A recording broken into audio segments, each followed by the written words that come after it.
पैर के एक अंगूठे पर खड़ा है केवल, हाथ जोड़े हैं, ऊपर को निगाह है। सर्दी, बरसात, गर्मी सब अपने ऊपर से निकाल देता है। इतनी तपस्या करी कि इसके शरीर के ऊपर मिट्टी की परत जम गई। घनघोर तपस्या इसकी भई तो भगवान ब्रह्मा जी प्रसन्न हो गए।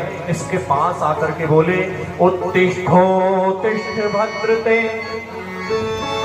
तपः सिद्धोऽसि काश्यप। बेटा उठ, मैं तेरी तपस्या से प्रसन्न हूं, क्या चाहता है? इसने आवाज सुनी और ब्रह्मा जी ने देखा कि यहाँ आवाज तो आ रही, कोई दिखाई नहीं दे रहा। मिट्टी की परत में ब्रह्मा जी ने कमंडलू का जल मारा तो ये बिल्कुल नव युवक बन करके उसमें से प्रकट हो गया। ब्रह्मा जी से कहने लगा, अगर आप मेरी तपस्या से प्रसन्न हैं तो मैं कुछ वरदान चाहता हूं।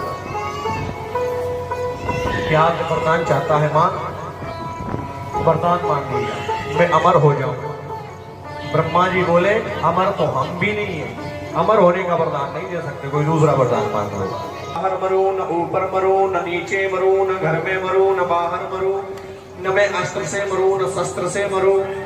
ब्रह्मा की सृष्टि में किसी भी जीव से मेरी हत्या न हो। 12 महीनों में से मैं किसी भी महीने में नहीं मरूं। बड़े विचित्र वरदान मांग लिए। ब्रह्मा जी बोले, घबराने लगे कि हे भगवान, ये तो घड़ी ही लगाए जा रहा है वरदानों की। ब्रह्मा जी ने कहा, रुक रुक भैया, प्रकाश तो तुझे वरदान दिया।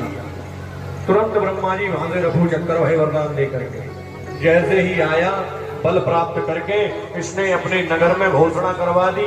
क्या घोषणा करवाई? कि कोई भी कोई यज्ञ अनुष्ठान पूजन नहीं करेगा, कोई पूजा पाठ नहीं होगा। यज्ञ अनुष्ठान पूजा करना है तो मेरे नाम की करिए। किसी ने नारायण की पूजा करी तो मैं उसे जीवित नहीं छोड़ूंगा।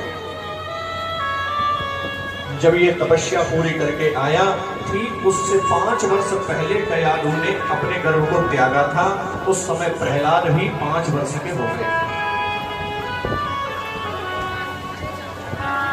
घोषणा करवा दी। प्रहलाद जी अपने पिताजी के बड़े भक्त थे। एक दिन प्रहलाद जी अपने नगर में घूम रहे थे, देखा कि एक बुढ़िया मैया रो रही है। ये कथा भागवत। दैत्य गुरुकुल में भर्ती कराने जब ले गया, भर्ती करवा दिया, नाम लिखवा दिया। गुरु शुक्राचार्य जी के बेटा हैं संड और अमर, उनसे कह दिया हमारे बच्चों को राक्षसी विद्या पढ़ाओ।